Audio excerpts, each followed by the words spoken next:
Oi, gente! Bem-vindos a mais um vídeo explicando o GOT para meu namorado. E hoje falaremos sobre o verdadeiro papel das espadas valerianas. De acordo com o inventário do arquimestre Thurgood, mencionado na Enciclopédia do Gelo e Fogo, haveria 227 espadas valerianas em Estéros e provavelmente milhares no mundo inteiro. Mas de todas essas, apenas poucas já foram mencionadas na história. Parece, de acordo com as poucas informações que foram reunidas ao longo dos anos, que o aço valeriano dessas espadas é, em essência, obsidiana. E que os valerianos originalmente retiravam essa obsidiana dos vulcões de sua própria península. Ou a enciclopédia assim nos faz entender quando iguala o uso dos dois termos. De certa forma, o Martin confirmou tal teoria em uma entrevista de 2002, quando afirmou que não é possível minerar aço valeriano, que seria em verdade fruto de um processo de manipulação física agregado ao uso de alguma magia, que mesmo antes da queda de Valyria o tornava bastante precioso e, logo, caro. A perdição, porém, destruiu todas as técnicas conhecidas para essa produção, muito embora alguns poucos ferreiros ainda afirmem saber reforjar aço valeriano.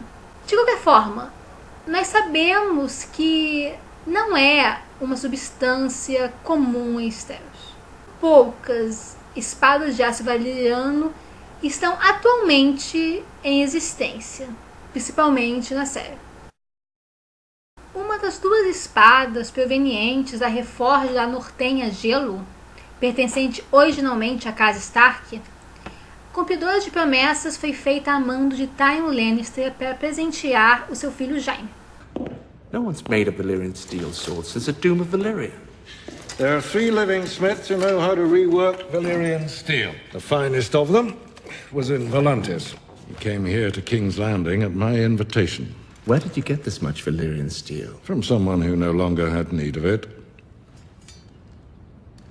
Contudo, o Jaime a daria para Brienne quando esta partia em sua missão para localizar as filhas desaparecidas de Catelyn Tully, que é a viúva do executado Eddard Stark, último homem que empunhou o gelo. Na série televisiva, a Brienne foi para o norte como cumpridora de promessas, e parece que vai ficar por lá. Enquanto que nos livros, ambas têm paradeiro por enquanto desconhecido. A segunda espada proveniente de gelo, Lamento de Viúva, foi dada por Tywin Lannister para o seu neto, o rei Joffrey Baratheon, que a reteve por pouco tempo antes de morrer durante seu casamento. Your Grace, nothing cuts like Valyrian steel. So they say.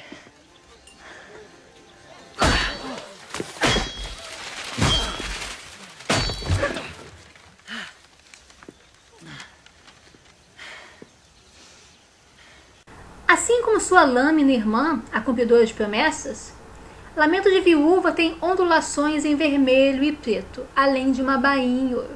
Embora, presumivelmente, essa espada tenha passado de Joffrey para o seu herdeiro Tommen nos livros, na série ela está em posse de Jaime enquanto este se dirige para o norte. Esta é considerada como uma espada bastarda, ou seja, maior do que uma espada longa, mas menor do que uma grande espada como Gelo, por exemplo. E é normalmente utilizado nas costas do portador. O garra longa teria pertencido por centenas de anos aos Mormont, antes que o comandante da Patrulha da Noite, Jeor Mormont, passasse a lâmina para Jon Snow, que a usava antes de sua morte nos livros e na série. E, ao menos na série, bem depois da sua ressurreição. Garra longa tinha uma cabeça de urso em seu punhal, representativa da casa Mormont, que foi alterada depois para um lobo quando o Jon ganhou a espada depois de salvar a vida do comandante de um ataque de um outro.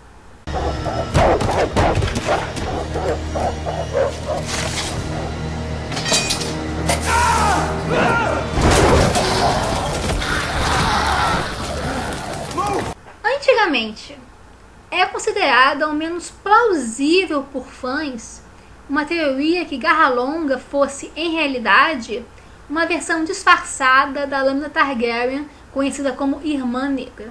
Usada por vários membros da casa desde a conquista, ela está desaparecida desde que Brandon Rivers, seu último portador conhecido, desapareceu enquanto servia na muralha. Infelizmente, porém, o George já desmentiu abertamente essa teoria, então Garra Longa e Irmã Negra são mesmo duas lâminas distintas.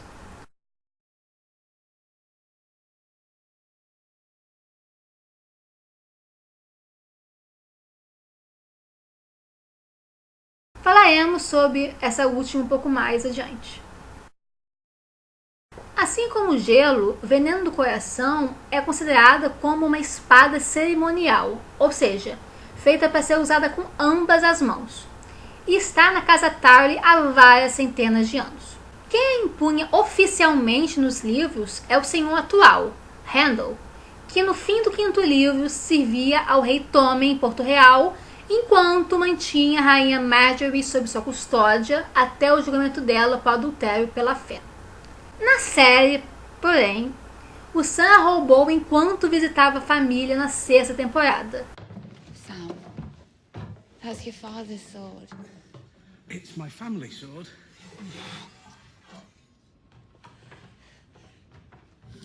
Sam, won't he come for it?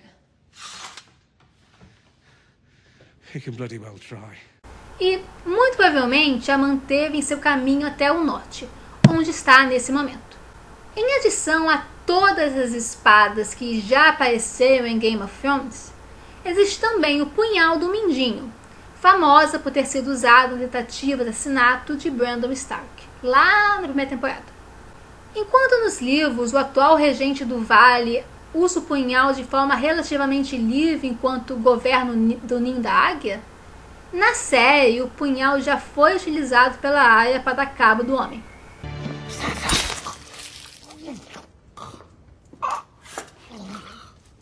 Menos célebre, mas já também mencionado nos livros, é o machado de aço valyriano pertencente à casa Celtigar, antiga vassala dos Targaryen, além do araque de um dos comandantes da companhia mercenária conhecida como Soprados pelo Vento, que é feita do mesmo material.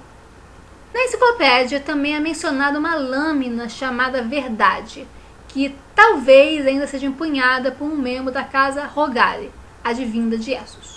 Existem, porém, outras espadas de aço valyriano pertencentes à casa Esterosi que não são mencionadas na série televisiva, mas ainda assim citadas brevemente nos livros. Normalmente empunhada pelo chefe da casa Corbray, Senhora do Espelho já foi utilizada por reis do Vale em batalha e empunhada em rebeliões contra a coroa Westerosi. Atualmente, ela se encontra no Vale sob a guarda do habilidoso cavaleiro Lyn Corbray. Embora ele seja um secundogênito, o seu pai lhe deixou a espada devido ao fato que o Lyn matou em batalha o homem que o havia ferido, o guarda real Lemmyn Martell, para o desgosto de seu irmão mais velho. Seguindo a moda dos Nascidos de Ferro, essa espada teria sido tomada de um cavaleiro das Terras Verdes por antepassado da casa Droon. Ela primeiro aparece com o Lord Dunstan Droon durante a Assembleia que elege o Euron como rei e aparentemente continua com ele enquanto os Nascidos de Ferro atacam a Campina. Existe uma teoria que Chuva Rubra foi tomada de um Rhaene, uma casa das Terras Ocidentais que tinha sua sede na frequentemente assediada Castamere, antes de ser destruída por Tywin Lannister. Mas, se esse foi o caso, por que o Tywin, que é sempre doido para ter uma espada de aço valyriano, não aproveitou a revolta dos Nascidos de Ferro no início do reinado do Robert para apropriar-se de uma lâmina que, essencialmente, já é dele por direito? Atualmente empunhada por Ars Hallor, herdeiro das 10 Torres e primo distante de Asha Greyjoy, a aparição de Anoitecer torna, em princípio, os Nascidos de Ferro os mais bem armados habitantes de Estéros para lidar com a invasão dos outros, se não houver recolhimento de obsidiana bruta, que é interessante. Entretanto, sabe-se lá quais são os planos malignos do Euron para essas duas espadas valyrianas em seu reino sob seu comando? Ou mesmo qual lado da guerra contra os outros ele vai realmente estar? Antes de continuar, devemos falar um pouco, a título de observação, da célebre espada conhecida como Alvorada, pertencente à Casa Dany.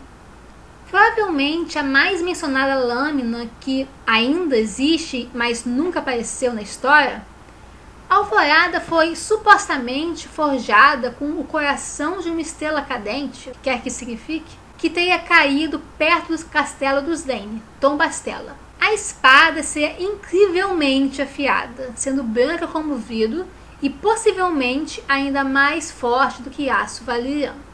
Diferentemente das espadas pertencentes a grandes casas, porém, ela não é necessariamente hereditária, sendo empunhada pelo cavaleiro mais hábil e merecedor de cada geração dos Dany, que passa então a ter o título vitalício de Espada da Manhã.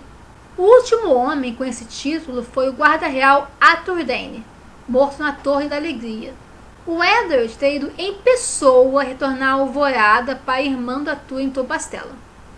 E, desde então, a Alvorada espera a ascensão de outra estrela da manhã. Além de todas essas espadas, existem outras que têm um caráter mais histórico. Ou seja, embora elas não tenham aparecido propriamente nos livros ainda, elas já deixaram a sua marca em eventos passados, muito embora o seu paradeiro seja em grande parte desconhecido. Uma grande espada como Gelo e Veneno do Coração, Rugido Brilhante foi comprada pelos Lannister pouco antes da queda de Valíria. Após a destruição da Península Valyriana, o rei Tommen II levou a espada quando navegou para saquear o que restara das riquezas dos valyrianos. Mas nem ele ou a espada jamais retornaram. Desde então, a casa Lannister procurou substituir Rugido Brilhante por outra espada valyriana, mas nenhum vassalo deles concordou com tal venda. Antes que o Tywin atingisse o seu objetivo quando reforjou o gelo após a execução de Eddard Stark, seu irmão mais novo, Jaehaerys, viajaria para tentar recuperar Rugido Brilhante das ruínas da Península Valyriana, mas também nunca retornaria. Embora a espada possa ter mesmo perdida, não é improvável que algum dos muitos personagens que circulam pela península atualmente, a Dany, o Tyrion, o Jorah, o Euron ou até mesmo o Illyrio, consiga colocar as mãos dela.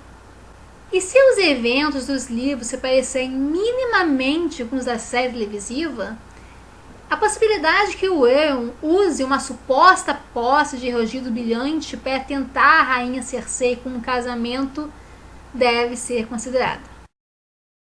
Mesmo que ele seja uma das casas mais influentes de Westeros, tudo que envolve os Hightower é misterioso. A espada valyriana deles não poderia ser diferente. Embora saibamos que vigilância foi empunhada pelo Lord Ormond Hightower durante a Guerra Civil conhecida como Dança dos Dragões, a espada não voltou a aparecer na história desde então. Talvez possamos ouvir falar dela enquanto os Laços de Ferro atacam a Campina, ou, mais provavelmente, durante a fase final da guerra contra os outros. Essa espada também fez sua última aparição ainda na Dança dos Dragões, quando foi empunhada por William Royce durante o assalto ao Fosso dos Dragões de Porto Real. William morreu na ocasião e a lamentação foi, pelo menos oficialmente, perdida. Essa espada de lâmina negra e sua casa correspondente só apareceram até agora em uma história complementar do universo das Crônicas de Gelo e Fogo. Trata-se, na verdade, de um conto chamado A Princesa e a Rainha, que é ambientado durante a Dança dos Dragões. Durante a Guerra Civil, os Roxton apoiaram o rei Aegon II contra sua irmã, a princesa Rhaenyra. E é provável que eles continuaram a apoiar a linha Targaryen considerada legítima nas rebeliões posteriores que ocorreram em Westeros, incluindo a rebelião de Robert. Se eles foram banidos e exilados por esse apoio pelos Baratheon, ajudaria a explicar por que a casa nunca apareceu na história, e muito menos a espada. Talvez ambas reapareçam se a Daenerys for mesmo um dia para Estéros. Não se sabe exatamente há quanto tempo essa espada, que é considerada feminina devido à sua lâmina delgada, está com a casa Targaryen. Mas a primeira pessoa que sabemos que empunhou foi a rainha Visenya Targaryen, irmã e esposa de Aegon I, o Conquistador. Por ter treinado junto com seu irmão desde a infância, Visenya é extremamente habilidosa com o uso da espada, chegando certa vez a salvar o seu irmão quando ambos foram atacados nas ruas de Porto Real em 10 depois da conquista. Posteriormente, o príncipe Daemon Targaryen também usaria a espada, lutando com ela durante a Dança dos Dragões. Quando Daemon morreu em um duelo contra o seu sobrinho Aemond, Irmã Negra ficou perdida por alguns anos no grande lago conhecido como Olho de Deus, mas foi eventualmente localizada e passou a ser usada pelo guarda real Aemon Targaryen, conhecido como Cavaleiro de Dragão, e depois pelo seu sobrinho bastardo Bryden Rivers. O destino de Irmã Negra depende, na verdade, se o Bryden foi autorizado a levar sua espada com ele quando foi enviado para servir a Patrulha da Noite pelo rei Aegon V. Provavelmente esse foi o caso mesmo, já que nenhum Targaryen posterior utilizou a espada.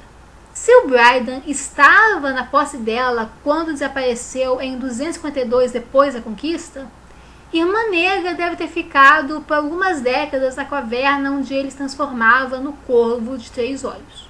Atualmente, inclusive, há uma teoria relacionada à série que a Mira Reed pegou a espada durante sua fuga da caverna na penúltima temporada.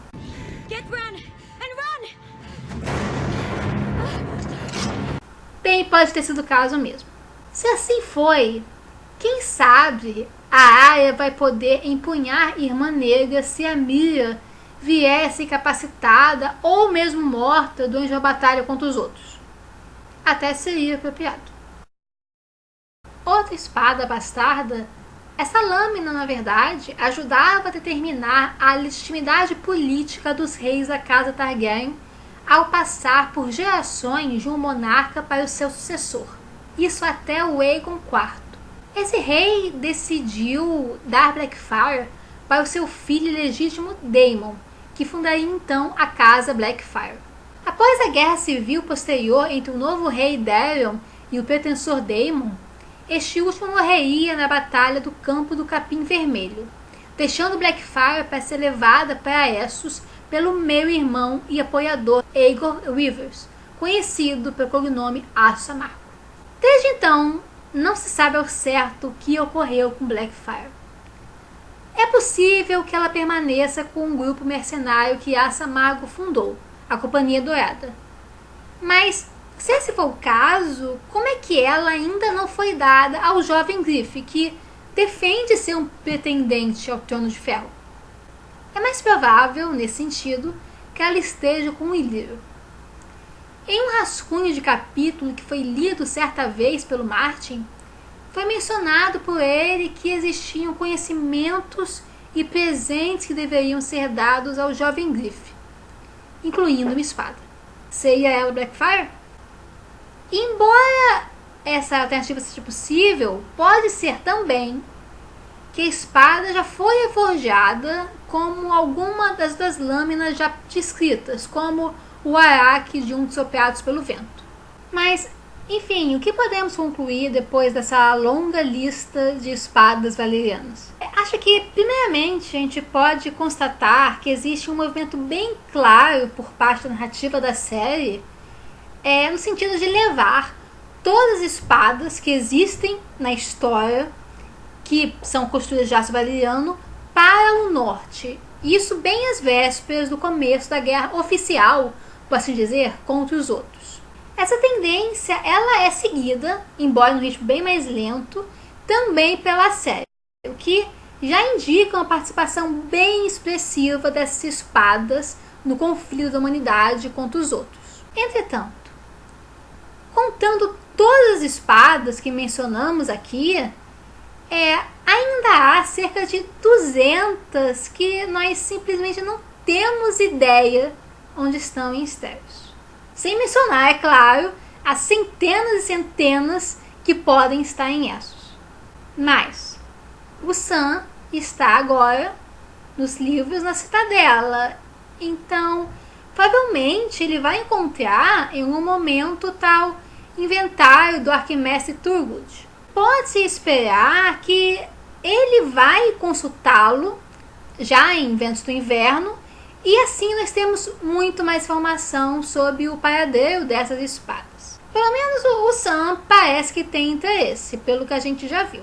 É possível, na verdade, imaginá-lo percorrendo toda a lista que o Arquimestre fez e mandando mensagens para cada lorde que tem uma espada dessa, dizendo que a Patrulha da Noite tem necessidade de usar aquelas espadas contra a guerra que está se aproximando.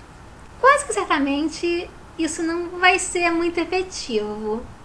Mas, quando a muralha cair, o que eu acho que nós podemos esperar com segurança que vai acontecer em algum momento, até considerando os eventos da série e tal, depois dessa queda, eu acho que os lords que foram contratados vão se lembrar das palavras do Sam e reconsiderar sua decisão de utilizar essas espadas para a defesa. Quer dizer, no mínimo, cada castelo que esses lords habitam vão ser um ponto defensivo à medida que os outros vão se espalhando pelo continente. Pensando nas espadas mais conhecidas, mencionadas e famosas da história, eu tenho certeza que elas vão ter, no mínimo, um momento de relevância durante a guerra contra os outros. Quer dizer, é difícil pensar o que vai acontecer ao certo nesse momento. Não temos tanta informação assim. Mas eu tenho bastante certeza, quer dizer, tanto quanto é possível, que o Jon vai utilizar a garra longa e aprender a, pode-se dizer, combiná-la com fogo ou mesmo sangue, ao modelo do que o Beric Dondarrion já fez nos livros passados. O que pode tornar essa espada luminífera, quem sabe?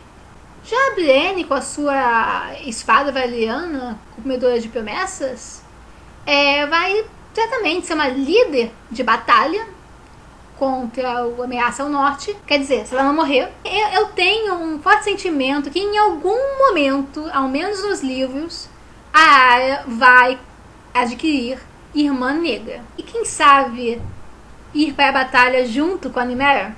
E eu até acho que seja possível que até a Sansa entre nessa dança se apossando da adaga do Mindinho. Provavelmente depois que ele morrer, mas enfim, difícil. E embora eu não espero que ela realmente vá à batalha contra os outros com a adaga, no mínimo ela vai perceber que a espada é muito útil em defesa. Quanto a Blackfyre e Lamentos de Viúva, difícil pensar no destino delas. Considerando que Lamentos de Viúva está em Porto Real, nesse momento dos livros, ela pode representar uma defesa forte ali, ou em algum momento, se a capital for atacada, ela ser levada e acabar no norte, assim como Blackfyre, de alguma forma. Talvez até mesmo o Jon acabe trocando Garra Longa por Blackfyre em algum momento durante a guerra, principalmente se R mais L igual a J ficar conhecido. De qualquer forma, independente das opiniões para onde vai a história, a guerra contra os outros vai ser essencialmente isso, uma guerra. E todo mundo que tiver aço valeriano vai ser essencial. Talvez as 200 e poucas espadas que foi mencionar na enciclopédia, que são estéreos, possam ter uma participação, ou vai ser só aquela dúzia mais importante até na série e tal, mas não importa. Eu acho que o aço valeriano, diferentemente do que parece até agora, vai ser a arma decisiva para a derrota dos outros. Flechas com fogo e obsidiana vão ser certamente cruciais. E claro que os dragões da Dany vão ter a sua parte na ação, mas quando falamos de guerra, o lado que vence costuma ter mais aço.